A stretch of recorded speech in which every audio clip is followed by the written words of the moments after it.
어떤 분이 반려견을 끌고 공원을 이렇게 산책하시는데, 이 반려견을 이렇게 요즘에는 풀어놓을 수가 없잖아요. 목을 이렇게 항상 뭐 경고문도 다 붙어 있어요. 그렇게 목을 이렇게 묶어서 목줄을 묶어 갖고 다녀라 이렇게 돼 있어요.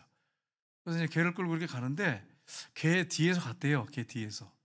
근데 가만히 생각해 보니까 내가 개 뒤를 따라가잖아요. 개보다 못한 놈이네. 아, 이런 생각이 들어요. 그래서 기분이 좀 안 좋아가지고 옆으로 딱 갔대요. 옆으로 가가지고 같이 나란히 갔대요. 개 같은 놈이더래요. 개와 같은 놈이래. 개와 같은 놈. 그래서 아이 기분이 너무 나빠가지고 얼른 앞으로 갔대요. 그랬더니 개보다 난 놈. 이래가지고 이분이 개를 어떻게 끌고 가야 되지? 앞에서 끌고 가야 되나? 옆에서 끌고 가야 되나? 뒤에서 끌고 가야 되나? 고민이 한참 되더라. 이렇게 어떤 분이 글을 쓴 것을 제가 봤어요.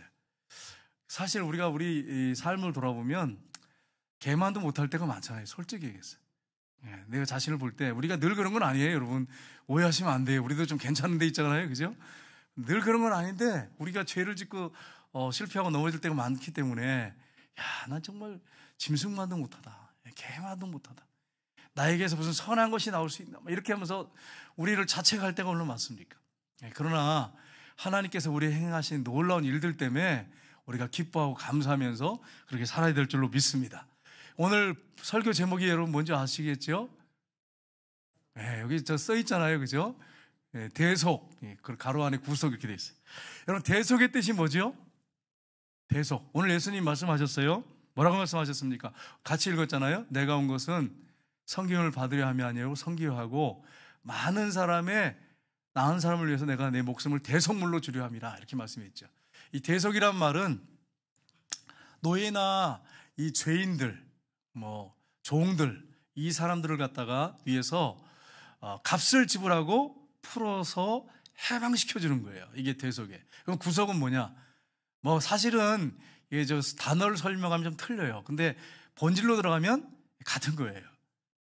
구속이라고 하는 것은 죄에 대한 값을 치르고 그 죄인을 풀어줘서 해방시켜주고 자유롭게 하고 죄에서 그 정죄감이 들지 않고 정말 해방감 가운데 하나님과 화평한 관계를 만들어주는 거, 이걸 구속이라고 그러죠. 단어를 풀었음이 이렇습니다. 근데 이게 두 가지 사실 엄밀히 우리가 가만히 생각해 보면 같은 말이에요. 같은 영적인 의미는 같은 말이에요. 그래서 우리가 오늘 본문 말씀을 통해서, 오늘 본문의 내용이 그 내용이잖아요. 본문을 통해서 이 대속, 구속의 모형은 무엇입니까? 이게 질문 하나 하고, 그리고 그 다음 두 번째인데, 그리고 원형은 무엇입니까? 모형은 그림자죠. 원형은 실체죠. 그래서 이 모형과 실체를 우리가 한번 살펴보긴 합니다. 첫 번째는 뭐냐면 성막인데, 이 성명은 모형입니다. 모형 그림자입니다. 우리가 성막에 대해서 설교를 많이 들었죠. 또 이 방송 설교 이렇게 들어보면 성막에 대한 설교를 많이 합니다. 우리 사진을 한번 보면서 우리가 잠깐 설명을 하면서 같이 말씀을 나눴으면 좋겠어요. 이 성막인데, 여러분 이 성막은 누구를 가리킬까요? 여러분? 성막은 누구를 보여줄까요? 영적 의미는 뭘까요? 이건 모형이에요. 모형이고 그림자예요. 이 원형, 실체는 무엇일까요? 이 성막의 실체는 뭘까요? 사실은 예수님이세요. 자, 여기 울타리가 있잖아요. 울타리가 한 2m 정도 돼요, 높이가. 그래서 사람들이 2m가 넘어야 돼. 그래야 이렇게 들여다볼 수 있어요. 이렇게. 안 그러면 볼 수가 없어요. 우리 같은 키로 볼 수 있겠어요? 모르겠어요. 우리 장로님 중에 좀 키 크신 분, 우리 이근태 장로님 하면은 뻥충뻥충 뛰면 혹시 들여다볼지 모르겠지만 못 봐요. 못 들여다봐. 그리고 문이 이게 한 15m 정도 되는데 문이 딱 하나예요. 그 입구가 맨 앞에 있죠. 내가 곧 길이요 진리요 생명이니 나로 말미암지 않고는 아버지께로 올 자가 없느니라. 나는 문이니라. 양의 문이니라. 하나예요. 예수님 외에는 구원자가 없어요. 들어가면은 뭐가 있습니까? 번제단이 있어요. 번제단. 그 다음에 성막인데, 성막 바로 번제단이 있고 가운데가 물두멍이 있어요.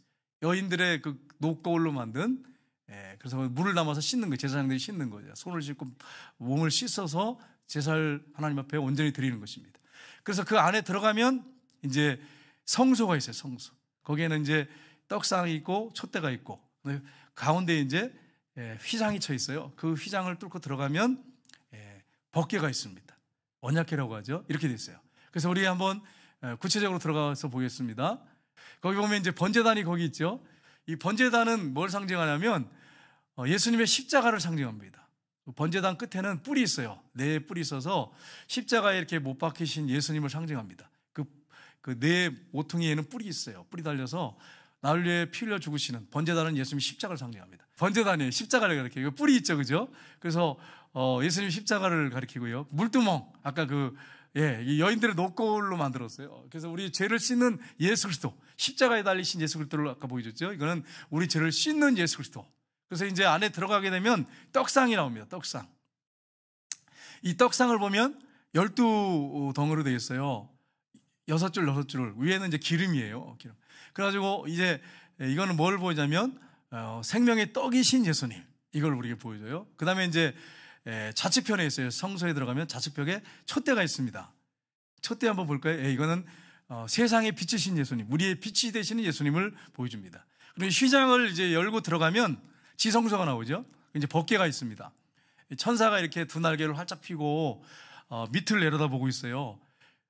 그렇게 돼 있는데 그 내려다보는 그 뚜껑 위에가 속죄소 시은자라고 그러죠.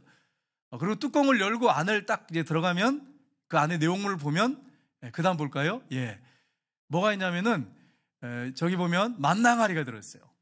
예수님께서 하나님께서 모세를 통해서 광야에서 만나를 주시지 않았느냐?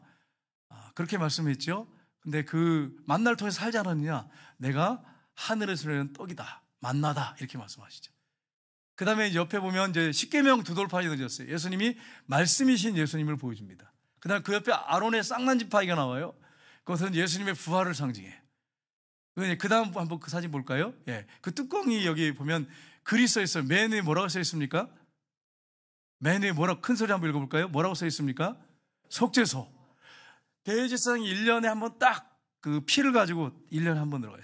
대속주일에 들어가서 피를 거기다 뿌려요. 그 속죄소 그 뚜껑에다 뿌려요. 하나님 뭐라고 말씀하시냐면 내가 그 속죄소, 시은자라고도 하는데 거기서 내가 너희들에게 나타나고 너희들에게 말하겠다, 이렇게 말씀했어요. 그러니까 뭘 통해서 말씀하신다는 거죠?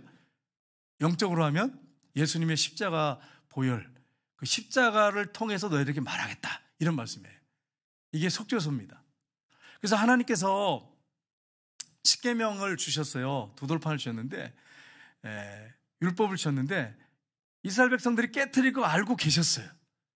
하나님이 우리에게 율법을 주시고 십계명을 주셨는데 우리가 그걸 지키지 못하는 거 하나님 너무 잘 알고 계세요.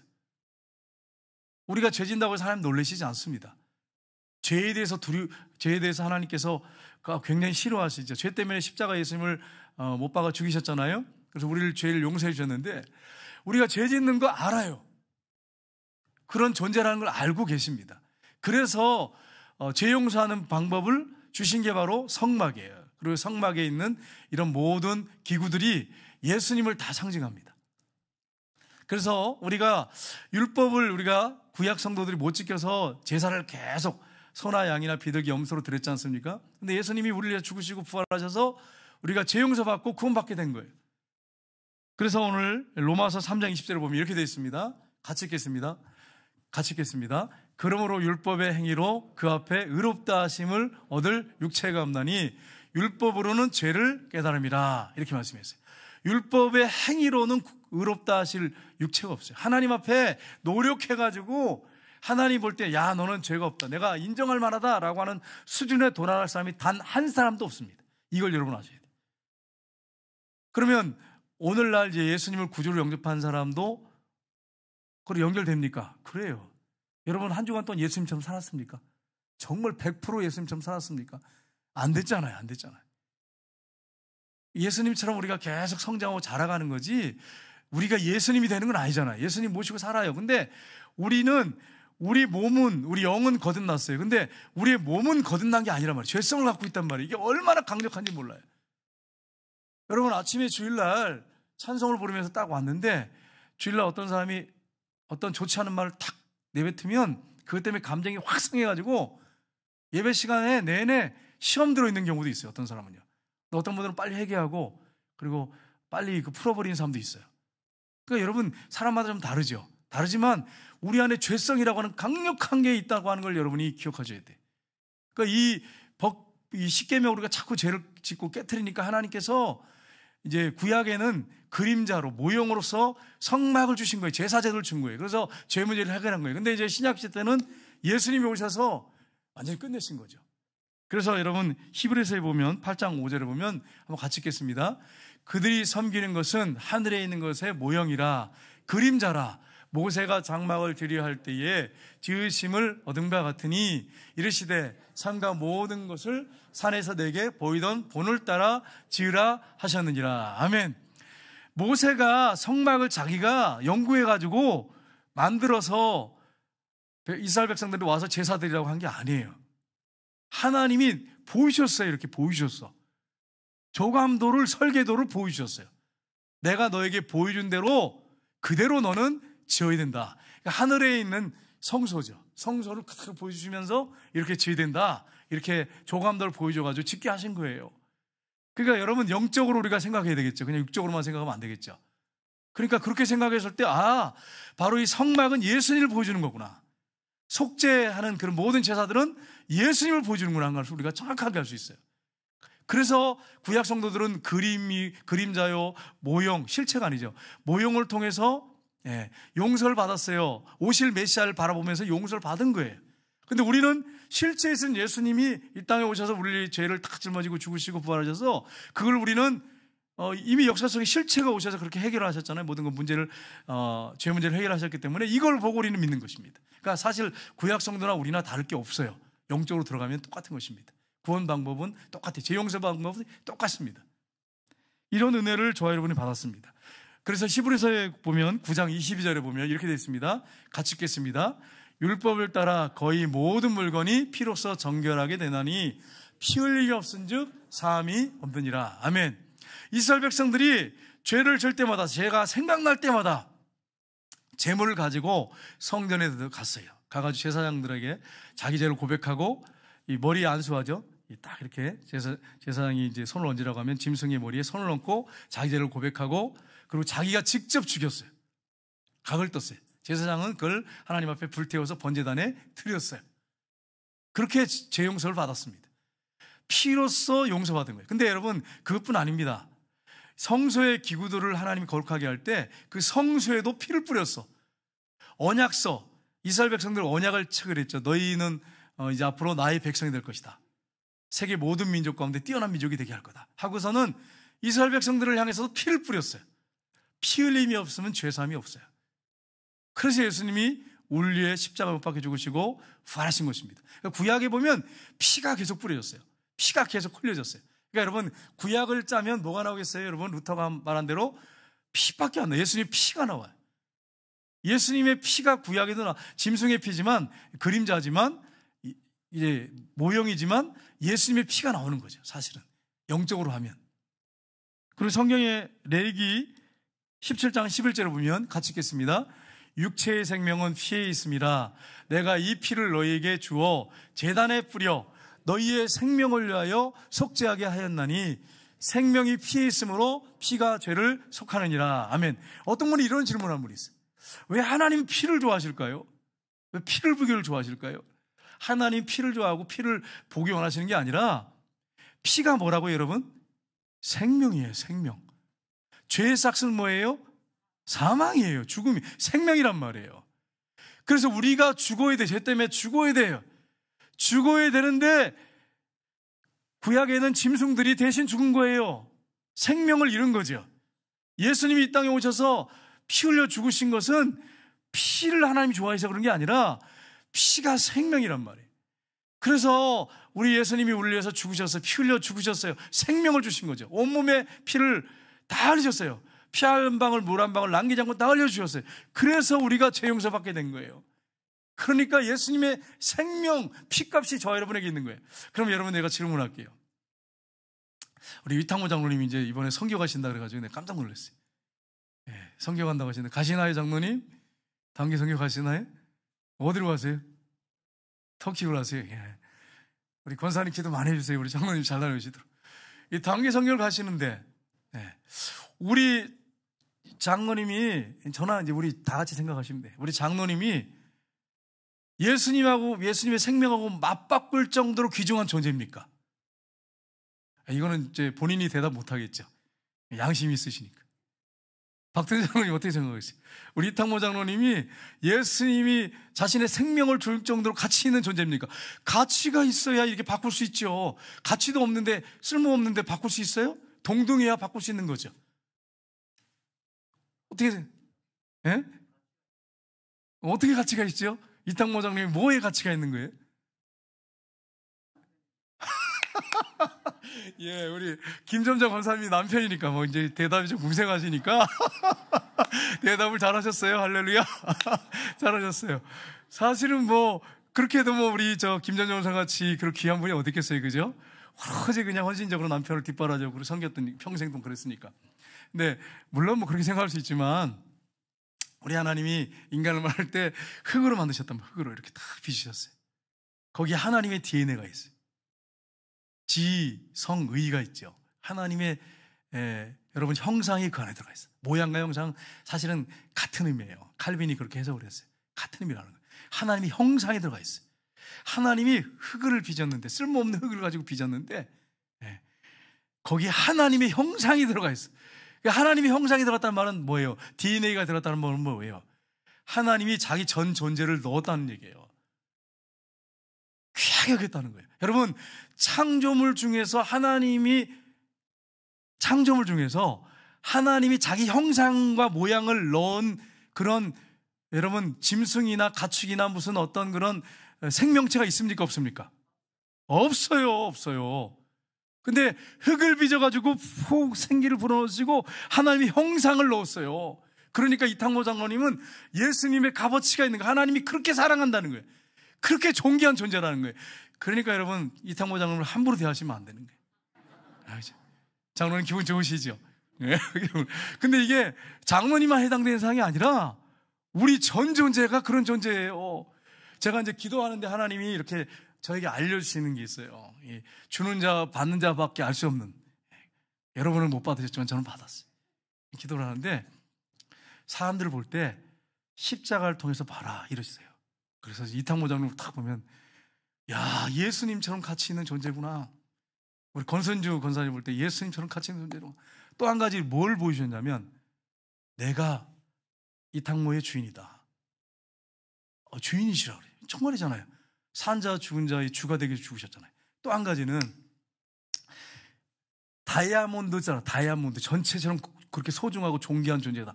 이렇게 보게 해주시는 거예요. 그러니까 성도님들을 제가 볼 때 그렇게 보이는 거예요.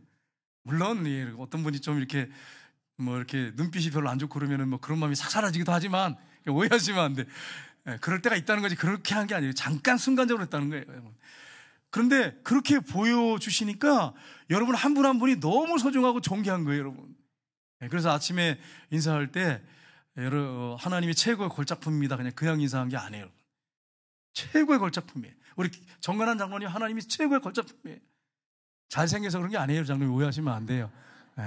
오늘 제가 이제 그 친척한테 전화를 했어요. 그 조카한테 전화를 했어요. 그래서 전화해가지고 야, 내가 널 위해서 기도하고 있는데 좋은 배우자 만나야 될 텐데 그러니까 저한테 이러는 거예요. 삼촌처럼 잘생긴 사람이에요? 이렇게. 제가 굉장히 업그레이드 해가지고 야, 어떻게 그렇게 잘하냐 이렇게 했어요.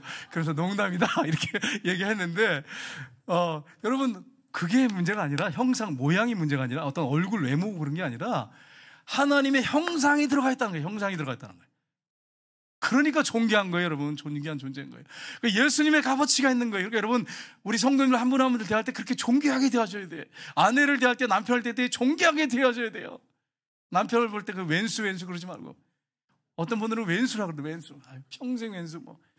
그러니까 여러분, 남편을 대할 때, 아내를 대할 때 그렇게 존귀하게 여기시고 성도님들 한 분 한 분을 대할 때 가난한 성도님들. 병들고 좀 볼 때 내가 볼 때는 참 이렇게 좀 별로 이렇게 가치 있게 안 보이는 분이 혹 있을 수 있잖아요. 그런 분도 우리 주님이 볼 땐 그렇게 가치 있게 보신단 말이에요. 그러니까 우리도 그렇게 봐야 된다는 거예요. 그래서 소중하게 보셔야 돼요. 여러분 그렇게 보시기를 주님 여러분 축복합니다. 우리가 그렇게 존귀한 존재예요.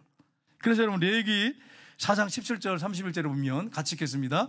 만일 평민이 한 사람이 여호와의 계명 중 하나라도 부지 중에 범하여 허물이 있었는데 그가 범한 죄를 누가 그에게 깨우쳐 주면 그는 흠없는 염소를 끌고 와서 그 범한 죄로 말미암아 그것을 예물로 삼아 그 속죄 제물의 머리에 안수하고 그 제물을 번제물에 잡는 곳에서 잡을 것이요 제사장은 손가락으로 그 피를 찍어 번제단 뿔에 바르고 그 피 전부를 제단 밑에 쏟고 그 모든 기름을 화목 제물의 기름을 떼어난 것과 같이 떼어내 제단 위에서 불살라 여호와께 향기롭게 할지니 제사장이 그를 위하여 속죄한즉 그가 사함을 받으리라. 아멘. 그러니까 어떤 사람이 죄를 범했어요. 그걸 깨닫게 됐어요. 그런데 하나님이 그 사람을 얼마나 존귀하게 여깁니까?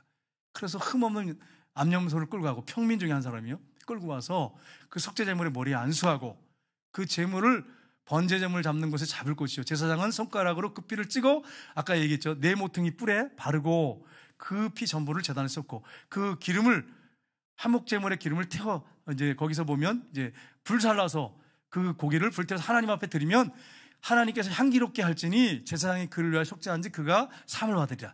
그렇게 존귀하다는 거예요. 여러분 염소라든지 양을 잡을 때 이 짐승이 나의 죄 때문에 죽는구나 그렇게 생각할 때 여러분 죄 짓는 게 얼마나 두렵겠어요. 여러분 예수님의 십자가를 깊이 생각하면 내가 죄 짓는 거 정말 하나님이 싫어하시는구나 알고 죄 짓는 걸 가장 두렵게 여겨야 돼요. 다른 것보다. 여러분 구약도 마찬가지 신약도 마찬가지 예수님 나 알려주고 오셨어요. 이걸 늘 생각한다면 죄 짓는 걸 여러분 우리가 쉽게 생각하면 안 돼요. 정말 두렵고 떨림으로 우리가 하나님 앞에 서야 되는 것입니다. 이게 모형과 그림자입니다. 두 번째는 원형이고 실체인데 두 번째는 예수 그리스도의 십자가의 죽으심과 부활입니다. 구체적으로 들어가서 첫째는 예수 그리스도는 성경의 예언대로 우리 죄를 위하여 십자가에 못 박혀 죽으시고 부활하셨습니다. 여러분 예수님께서 이 땅에 계셨잖아요. 계셨을 때 많은 기적을 행하셨는데 형제들이 예수님을 안 믿었어요. 그래서 예수님을 안 믿으니까 당신의 제자들에게 좀 나타내기 원하면 유대로 올라가셔서 유대인들이 막 죽이려고 한 거 알고 있어요. 근데 제자들 데리고 올라가셔서 이렇게 해요. 근데 뭐라고 그 다음 절에 돼 있냐면 형제들이라도 예수를 믿지 아니함이로다. 형제들이 예수님 안 믿었어요. 메시아를 안 믿었습니다. 하나님의 아들로 안 믿었어요. 여러분 친족들도 안 믿었어요. 그래서 동네 사람들도 안 믿었어요. 그 예수님이 와서 그 회당에 와서 가르치셨을 때 예수님을 돌로 쳐 죽이려고 했어요. 요한복음에 보면 나와요. 그리고 벼랑 끝에까지 데려가서 죽이려고 했는데 동네 사람들이 고향 사람들이요 죽이려고 했는데 예수님이 가운데로 그냥 지나가셨다 이렇게 돼 있어요. 요한복음에 보면. 그러니까 형제들도 안 믿었어요. 친족도 다 안 믿었어요. 동네 사람들 예수님 메시아로 인정하지 않았어요. 근데 언제 믿게 됐어요? 예수님이 십자가에 죽으시고 부활하신 다음에 동생들이 그 앞에 굴복했어요. 야고보가 하나님이라고 고백했어요. 형을 갖다가 주인이라고 고백했어요. 부활한 걸 목격한 다음에. 그러니까 여러분 예수님이 말씀하셨잖아요. 요나의 표적밖에 악하고 음란한 세대가 표적을 원하나 메시아 표적을 사인을 원하지만 내가 요나의 표적밖에는 보이는 표적이 없다고 계속 강조하신 이유가 거기 있는 거예요. 그 앞에 무릎을 꿇었어요. 예수님이 자기 형이 부활했단 말이에요. 그러면 이분이 누구예요? 내 형이 아니야. 육신적으로 볼 때는 그럴지 모르겠지만 이분은 하나님의 아들이고 하나님이에요. 주님이신 거예요. 야고보가 굴복해서 정말 예루살렘에 기둥같이 쓰임받았고 사도가 됐고요. 유다가 동생 유다가 시몬이나 또 요셉도 마찬가지. 동생 4명 있잖아요. 남자 동생들이 다 그 앞에 굴복했어요. 부활을 본 다음에. 자, 제가 질문할게요. 그 당시에 예수님을 믿지 않았다 그래서 귀신 들렸다, 막 미쳤다, 바알세불 집혀서 귀신을 쫓는다 이랬단 말이에요. 제가 있는데 저의 형이 없어요. 저는 형이 없는데 저의 형이 있다고 한번 생각해 보세요. 형이 있는데 이 형이 저한테 그러는 거예요. 어느 날 늘 어릴 때 같이 자랐어. 같이 자고 같이 먹고 같이 놀았어. 같이 뛰어놀았단 말이에요. 근데 형이 나한테 하는 얘기가 야, 나 하나님의 아들이야. 나 메시아야. 내가 세상 죄를 지러 왔어. 이렇게 얘기를 하면 제가 믿겠습니까? 안 믿겠습니까? 야, 얘가 그렇게 믿음이 없어요, 제가? 안 믿어요, 솔직히 진짜 그렇습니다. 안 믿어요. 형이 속으로 미쳤다 그래요. 그래서 제가 형을 불러서 뭐라 그럴까요? 형, 부탁인데 다른 데 가서는 제발 얘기하지 마. 이렇게. 왜 그럴까요? 제가 왜 그 얘기를 할까요? 여러분, 안 믿으니까.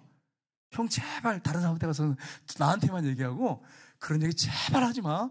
이렇게 했을 거예요. 저 같으면. 여러분은 어떠세요? 여러분 같으면 믿으시겠어요? 여러분 믿음이 좋으니까 믿겠지만 저는 아마 저 형이 불러가지고 형 제발 다른 데 가서는 얘기하지 마. 이렇게 했을 거예요. 안 믿었다는 얘기예요. 안 믿었다는 거예요. 안 믿어요. 안 믿어져요. 근데 제가 예수님이 그렇게 부활하신 것처럼 형이 죽었다가 부활했어요. 본인이 내가 죽은 다음에 부활할 거다 말을 한 다음에 형이 부활했어. 내가 하나님의 아들이야. 그러면 믿을 수 있습니까? 없습니까? 믿을 수 있는 거죠.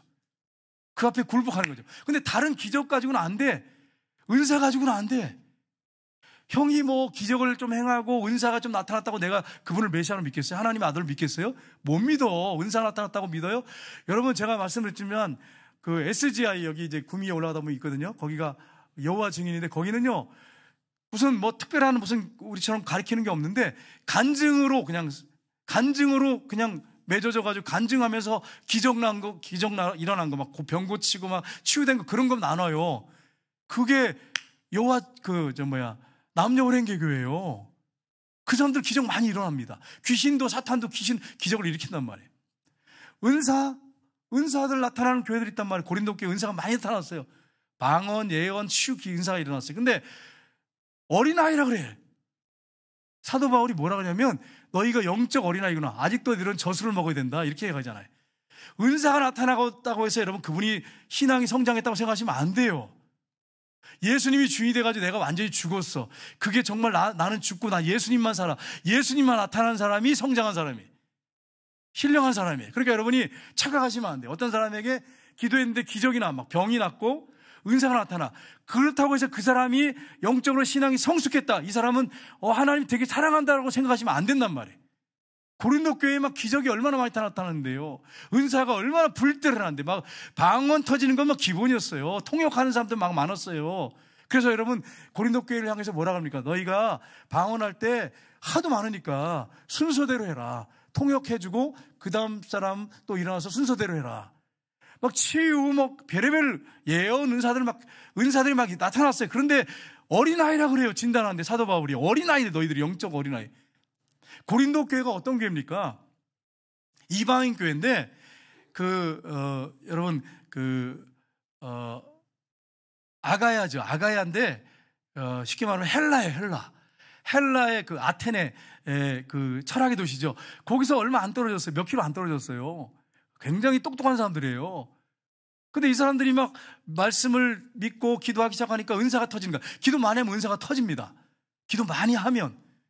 근데 말씀을 가지고 체계적으로 공부를 하고 예수님이 주인이 되지 않으면, 나는 없고 예수님만 살지 않으면 영적 어린아이예요. 어린아이. 여러분 그걸 아셔야 돼요. 예수님만 나타나고 예수님이 그 사람을 통해서 나타난 사람은 영적으로 성숙하고 성장한 사람이에요. 장성한 사람이에요. 신령한 사람이에요. 그러니까 여러분 이런 사실을 알고 우리가 뭘 붙잡고 신앙생활해야 하는 걸 여러분 분명히 알 수 있잖아요. 부활하신 예수님이에요. 주님이십니다. 그래서 성경에 우리가 잘 아는 말씀이지만 고린도전서 15장 우리 한 34절 볼까요? 내가 받은 것은 먼저 너에게 전하였노니 이는 성경대로 그리스도께서 우리 죄를 위하여 죽으시고 장사 지낸 바 되셨다가 성경대로 사흘 만에 다시 살아나사. 아멘. 예수님이 성경대로 살아나셨어요. 그래서 자신이 메시아이심을 확실하게 증거하셨어요. 또 한 구절 보겠습니다. 고린도전서 15장 17절 보겠습니다. 그리스도께서 다시 살아나신 일이 없으면 너희 믿음도 헛되고 너희가 여전히 죄 가운데 있을 것이요. 아멘. 부활이 이렇게 중요해요. 예수님의 부활이 없으면, 십자가만 있으면 우리는 여전히 죄 가운데 있고 구원받지 못합니다. 하나님 자녀가 될 수 없어요. 천국에 못 가요. 부활이 얼마나 중요합니까? 예수님이 부활하셨어요. 이걸 우리가 붙잡고 산단 말이에요. 부활하신 주님이 나의 주인이세요. 그러니까 여러분 이걸 이렇게 붙잡고 사는 사람들은 얼마나 여러분 신앙이 건강하게 성장한지 몰라요. 흔들리지 않죠. 흔들릴 이유가 없어요. 저도 한 주간 동안 살다 보면 흔들릴 때가 많아요. 목회자지만. 그런데요, 놀라운 것은 부활하신 주님이 나의 삶의 주인이라는 사실을 늘 고백하고 나는 이미 십자가에서 죽었다 이렇게 하니까, 고백하면서 하니까 와, 제가 순간적으로 또 순간적으로는 아니면 그때 빨리 일어나지만 은밀하게 있을 때 죄를 못 짓겠는 거예요. 왜요? 주님이 늘 내 안에 살아계시고 그분이 함께 하시니까 은밀하게 죄를 질 수가 없어. 속을 다 들여다보시는데, 다 하시는데. 여러분 보실 때 제가 죽었습니까? 살았습니까? 대답을 잘 하셔야 돼. 제가 죽었습니까? 살았습니까? 이상한데, 이 분위기가 묘한 분위기. 대답을 이렇게 말하기가 좀 궁색할 때 분위기가 사하면서 그렇지 않습니까? 웃기만 하잖아요. 여러분, 제가 완전히 죽은 거는 누가 할까요? 여러분도 알겠지만 제 자신이 알아요. 제가 제 옛날하고 제 자신이 지금 이렇게 봤을 때 그게 옛날에 이미 죽었어요. 예수님이 모셔들 때 이미 죽은 사람인데 육신이 강해가지고 자꾸 그냥 죄를 졌단 말이에요. 근데 세월이 지나면서 지금 보니까 와, 이게 확실해질수록 나는 죽었구나라는 걸 확실해지면 질수록 이미 죽었구나, 이게 확실해지면 질수록 제가 안 나타나. 예수님 나타나요. 근데 자꾸 내 자신이 육이 강하면 자꾸 나를 드러내려고 그러고 나를 칭찬하려고 그러고 날 높이려고 그러고 또 사람들한테 자꾸 보이려고 하고 그래요. 내가 살아있기 때문에 그런 거예요. 여러분과 저는 완전히 죽은 사람이 이미 죽었어요. 이미 이 사실을 여러분 고백하면서 살아야 돼요. 부활하신 주님이 저와 여러분과 함께 하십니다. 셋째는 예수님의 십자가 부활을 통해서 온전하게 하셨습니다. 이게 셋째입니다. 하나님의 자녀로 우리를 온전하게 하셨다고 됐어요. 성경에 되어 있죠. 히브리서 10장 14절 보겠습니다. 같이 읽겠습니다. 그가 거룩하게 된 자들을 한 번의 제사로 영원히 온전하게 하셨느니라. 아멘. 자, 여러분 제가 질문할게요. 여러분 거룩하십니까? 그가 거룩하게 된 자들, 이거 성도를 얘기하잖아요. 여러분 거룩하십니까? 우리 권사님 혼자만 대답하시. 다른 분들은 이게 또 묘하네, 대답이 또. 거룩하다 그러려고 하니까 삶 보니까 거룩하지 않은 것 같아. 또 거룩하지 않다고, 이제 거룩하다고 하려고 하니까 그러단 말이에요. 거룩하지 않다고 하려니까 이상하다. 그럼 거룩하지 않으면 어떻게 천국에 들어가지? 찜찜한 게 좀 있단 말이에요. 여러분 거룩하십니까? 여기서 말하는 건 성화의 거룩을 얘기하는 게 아니라 칭의의 거룩을 얘기하는 거예요. 십자가에 예수님이 죽으시고 부활하셔서 하나님의 하늘 보좌에서 부활하셔서 승천하셔서 예수님이 하늘 지성소 들어가셔서 하나님 보좌 우편에 앉으셨잖아요. 칭의로, 이거 외적인 거예요. 하나님께서 법정에서 내가 너를 거룩하다 이렇게 선포하셨어요. 우리 김재교 내가 거룩하다 이렇게 선포하셨단 말이에요. 근데 권사님이 볼 때는 나는 우리 생각에도 거룩하지 않은데요. 목사님 나 거룩하지 않아요.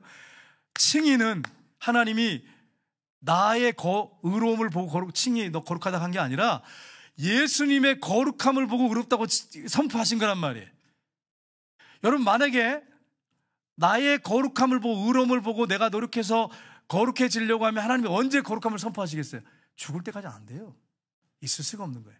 근데 십자가의 공로를 보시고 거룩하다, 내가 널 의롭게 했다, 너 의인이다 이렇게 선포하시는 거예요. 용서받은 의인이다 이렇게 선포하신 거예요.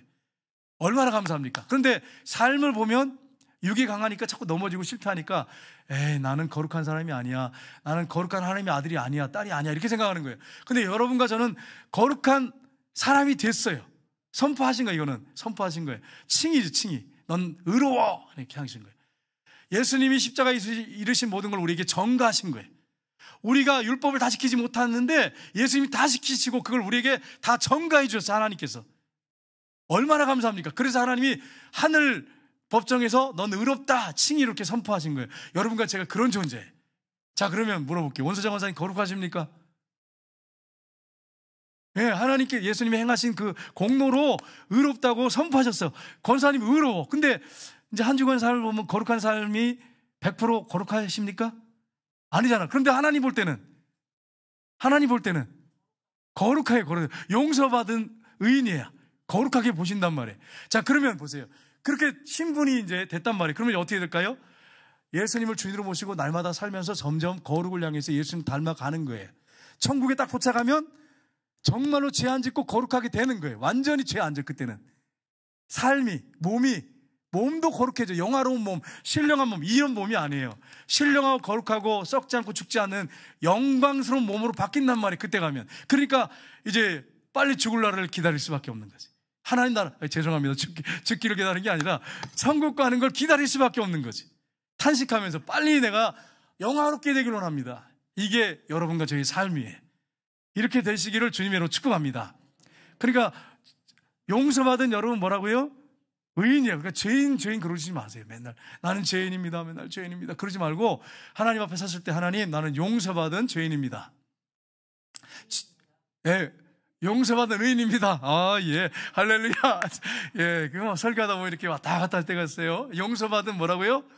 의인, 용서받은 죄인이 아니라 용서받았는데 왜 죄인이야, 그죠? 용서받은 의인입니다. 이렇게 고백하는 거예요. 자, 여러분 한 주간 살 때 하나님 앞에 고백할 때 나는 뭐라고요? 용서받은 의인입니다. 이렇게 고백해야 돼. 이제 구원파들이 와가지고 당신은 의인입니까? 죄인입니까? 그러면 뭐라고 대답해야 돼요?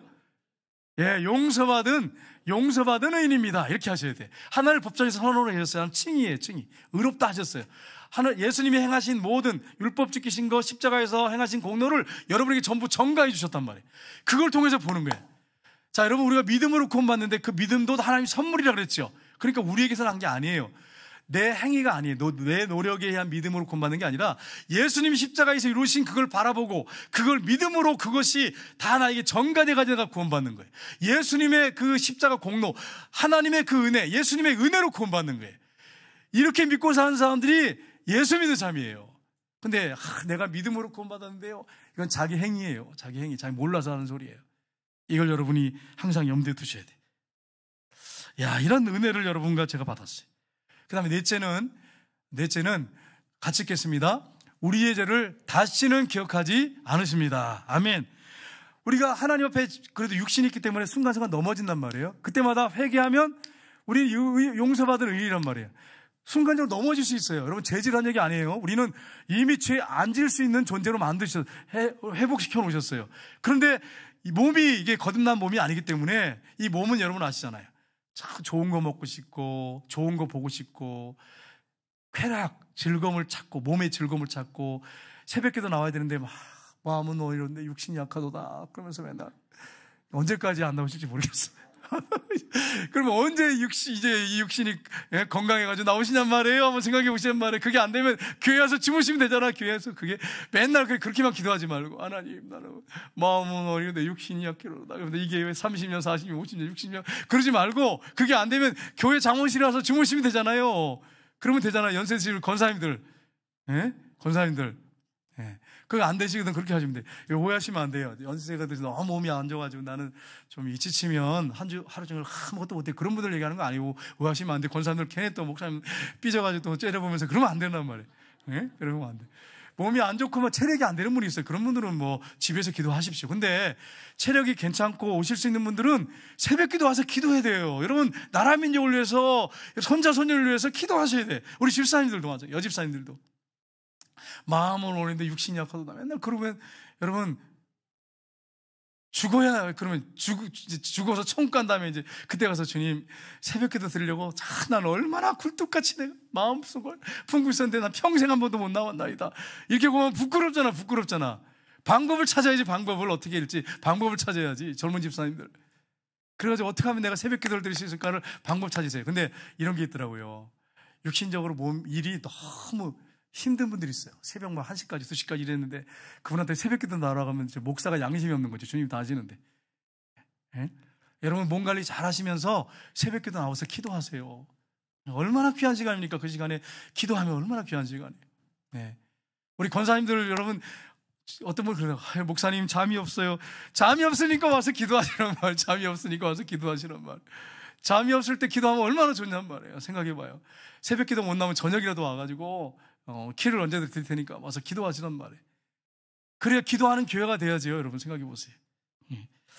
여러분, 안동에 예전에 김수만 장로님이 계셨어요. 혹시 여러분 아신지 모르겠어요. 이분은 아주 신앙이 좋은 분이에요. 김수만 장로님, 안동에.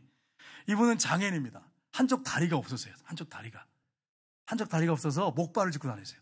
근데 하나님을 너무 사랑해요. 영혼들을 너무 사랑해. 그래서 그 목발을 짚고 다니면서 전도를 하게 시작하신 거예요.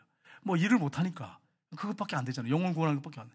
그래서 전도하러 다니시는 거예요. 그래가지고 교회를 몇 개 세웠냐면 시골 구석구석 여러분, 산 속에 있는 교회들, 집들 있잖아요. 허름한 집들, 시골 집들. 그 집을 한 집 찾아다니면서 전도를 했어요. 목발을 짚고요. 한 다리가 없으니까. 그래가지고 교회를 12개를 개척했어요. 그러니까 중요한 건 하나님을 사랑하고 영혼을 사랑하면 되는데 그게 없으니까 문제인 거죠. 그래서 우리 이탕모 장로님 이번에 그 선교 가신데 여러분 기도를 많이 주셔가지고 우리 장로님 성공적으로 이 전도를 잘 마치고 오실 수 있도록 여러분 기도 좀 해주세요. 그래가지고 12개를 개척하셨어요. 얼마나 귀한 장로님입니까? 근데 그 동네에 이 개구장이들이 장로님을 넘어뜨리고 싶은 거예요. 맨날 전도하러 다니니까 보기 싫은 거예요. 그래가지고 그 장로님이 늘 다니는 길이 있잖아요. 그 길목에다가 이렇게 밧줄을 이렇게 쭉 해가지고 묶어놨어요. 장로님이 이제 전도하러 가시다가 넘어졌어요. 그 줄에 걸려가지고 한쪽 다리니까. 그래가지고 그냥 이 목발은 저리 날아가고 그냥 코 깨지고 피 나오시고 막 온몸에 막 상처투성이야.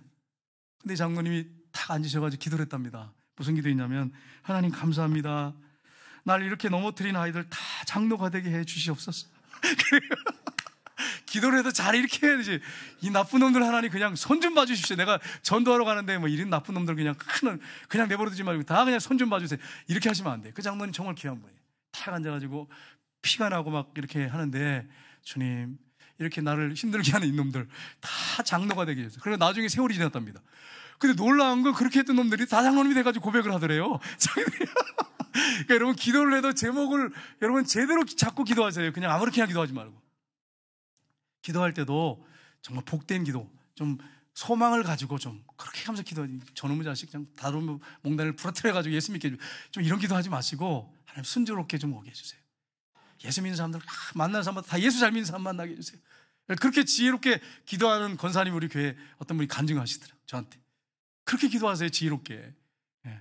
그래가지고 그놈들 다 장로님 되게 해주십시오. 그래가지고 그놈들이 다 장로님이 됐대요.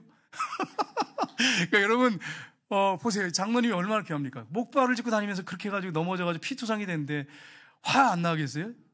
이놈 자식들 누구야? 이러면서 막 이놈들 내 그냥 두지 않을 거야. 이렇게 하실 텐데 참 영혼을 사랑하는 마음으로 가신 계신 거죠. 장로 되게 해달라고. 여러분, 우리 하나님이 우리가 죄를 고백하면 용서해 주시고 기억도 하지 않으세요. 히브리서 10장 17절 한번 보겠습니다. 같이 읽겠습니다. 또 그들의 죄와 그들의 불법을 내가 다시 기억하지 아니하리라 하셨으니. 아멘. 우리가 죄를 고백하잖아요. 그러면 다시는 어떻게 하신다고요? 기억하지 않은데. 그럼 제가 하나 질문을 할게요. 제가 여러분한테 좀 서운하게 했던 거 여러분 기억하세요? 안 하세요? 뭐라 그러셨어요? 금방 잊어버렸어요. 할렐루야. 여러분, 하나님께서 기억도 하지 않으신데, 하나님은 전능하신 분이잖아요. 기억도 안 하시지 않는데 우리가 죄를 고백했어요. 그리고 이제 그 죄를 끊었어요. 그러면 우리가 또 그 죄를 또 할 때도 있잖아. 양심에 막 우리는 사탄이 영향을 이렇게 받아가지고 자꾸 똑같은 죄를 고백하잖아요. 근데 하나님 뭐라 하실까요? 야, 너 언제 그랬냐? 이러신단 말이에요. 그 말이에요. 그 말이에요. 기억도 하지 않으신데. 히브리서 8장 12절 볼까요? 같이 읽겠습니다. 내가 그들의 불의를 긍휼히 여기고 그들의 죄를 다시는 기억하지 아니하라 하셨느니라. 아멘. 그 십자가에 피 흘리신 공로를 보고 죄를 다시 기억하지 않는데 또 말씀하고 있어요. 신명기서 43장 25절 같이 읽겠습니다. 같이 읽겠습니다. 이사야서. 나하고 나는 나를 위하여 내 허물을 도말하는 자니 내 죄를 기억하지 아니하리라. 아멘. 하나님 계속 강조하시는 게 뭐예요? 죄를 기억하지 아니하리라. 우리 권사님들 혹시 집사님들 혹시 제가 바쁘다 보면 인사를 이렇게 인사를 잘해야 되는데, 그래서 제가 노력을 하는데 어떨 때 보면 이렇게 무슨 생각을 하다 보면요 인사를 못하고 지나갈 때가 있어요. 이런 거 오해하지 마세요. 삐진 게 아니에요. 하다 보면 이렇게 생각을 골똘히 교회 생각하고 하다 보면 이렇게 보고도 이렇게 그냥 지나가는 경우가 있어요. 그때 여러분 무시하는 게 아니고, 예? 제가 깜빡 무슨 생각에 빠졌든지 아니면 몰랐든지 그럴 수 있어요. 여러분 선하게 생각하지 마시고, 목사님 차별대화네. 어떤 집사님 보고는 그렇게 깍듯이 인사하더니 날 보고는 인사도 안 해? 두고 보자. 이렇게 하시면 안 된단 말이에요. 예, 기억도 하지 말란 말이에요. 여러분, 남편이나 아내의 허물을 기억해야 됩니까? 말아야 됩니까? 권사님들. 왜 대답이 이렇게 쭉 들어가요? 남편의 과거의 허물과 죄를 기억해야 됩니까? 하지 말아야 됩니까? 하지 말아야 돼요. 하지 말아야 돼. 근데 우리 권사님들 기억력이 얼마나 좋은지. 그래가지고 남편을 핍박하는데 그냥, 그래가지고 20년 전, 30년 전 일 가지고 그냥 그거 가지고 핍박을 하고, 다른 교회에서 그런 얘기를 내가 들었기 때문에 그러신 거예요? 그런 거예요. 그러니까 오해하지 마세요. 우리 남자 집사님들, 우리 장로님들, 우리 성도님들, 남자분들, 아내의 허물을 기억하지 말기를 주님이라고 축복합니다. 고백했으면, 잘못되다 고백했거든, 미안하다고 했을 때는 기억하지 말고, 하나님이 그렇게 깨끗하게 잊어버리시잖아요. 얼마나 감사한지. 만약에 그걸 다 기억하면 어떻게 될까요, 여러분? 하나님이 우리 죄를 다 낱낱이 기록한다고 그랬거든요. 기억하면 어떻게 될까요? 어떻게 그 앞에 서겠어요? 그 앞에 서겠어요? 천국에 다녀오신 어떤 분이요, 행위책을 하나님께서 이렇게 보여주시는데 내가 죄를 고백했던 것들을 다 깨끗하게 다 지워주셨더래요. 그 피로 딱 깨끗하게 덮어버리셨대. 도말하셨대. 내가 널 뭐라고? 내가 기억 그 죄 못하는데? 이러신다는 거예요. 진짜 이건 현실이에요. 현재 그렇게 하세요, 하나님께서. 그러니까 여러분, 회개하는 시간이 얼마나 복된 시간입니까? 여러분 생각해봐요. 십자가에서 2000년 전에 다 이미 용서해 놓으셨어요. 원죄, 과거, 현재, 미래 다 용서해 줬어. 자범죄, 고범죄 다 해결해 놓으셨어. 그럼 고백하고 돌이키기만 하면 돼. 다시 그대로 들어가시지 않으면 된단 말이에요. 그러니까 여러분, 깨끗하게 도말하신 데가 얼마나 감사합니까? 근데 여성들 같은 경우 어떤 분들 보면요, 기억력이 좋으니까 남편한테 그런 것도 있지만 하나님 앞에서 기도를, 똑같은 기도를 10년째 하시는 분도 있대요. 10년도. 우리 교회는 없지만 어떤 교회에서 그러더라고요. 집사님이 10년 때 똑같은 기도를. 그럼 여러분, 주님이 보실 때 어떠실까요? 주님 보실 때, 야, 너는 어떻게 똑같은 기도를 용서했는데 성경을 왜 안 믿냐, 너 성경 읽냐 안 읽냐 이러시지 않겠어요? 여러분, 어떤 사람이 여러분한테 잘못했다고 해서 여러분 용서해 주겠다고 분명히 선포했는데 계속 10년째 똑같은 죄를 와서 얘기를 하면, 아침마다 와서 얘기하면 여러분 어떻게 하시겠어요? 그 사람 다시 보고 싶지 않잖아. 근데 그런 사람이 있다는 거예요, 여러분. 그런 사람이 있다는 거예요. 그렇게 하지 말라고 하는 거예요. 십자가에서 이미 해결해 오셨기 때문에, 기억도 하지 않기 때문에 정말 진심으로 고백했고 돌이켰으면 끝난 거예요. 이미 보혈의 피를 덮어버리신 거예요. 도말하신 거예요. 그러니까 자유함 속에 사세요. 자유함 속에. 자유함 속에, 해방감 가운데 사셔야 됩니다. 이런 은혜를 받은 사람이 저 여러분입니다. 한 주간 동안 우리가 또 살게 될 텐데, 우리가 육신이 약해서 혹시 잠깐 넘어질 수 있으세요. 그러나 여러분, 그때마다 빨리 돌이키시면 돼요.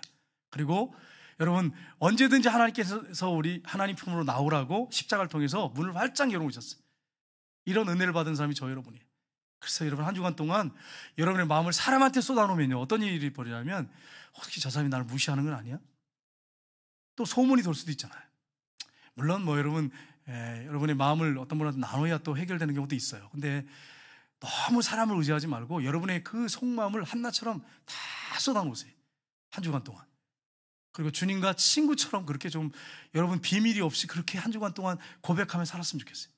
우리 하나님이 그렇게 하기로 하시거든요. 친밀감 가운데 살기로 하시거든요. 그렇게 한 주간 동안 가까이, 주님을 가까이 하면서 살다가 왔으면 좋겠어요. 근데 어떤 분들은요, 멀찍이 주님을 따르는 사람이 있어요. 멀찍이. 그래가지고 주님의 손에 붙잡히면 내가 또 혹시 헌신해가지고 또 어떻게 끌려갈까봐 이렇게 생각해가지고, 우리 주님이 그런 분 아니잖아요. 그렇게 생각하지 말고 주님께 가까이 나가십시오. 그래서 한 주간 동안 주님의 손에 붙잡혀서 한 주간 동안 주님의 사랑 가운데, 은혜 가운데 살다가, 순종하며 살다가 여러분 승리하고 돌아오는 한 주간 되시기를 주님의 이름으로 축복합니다.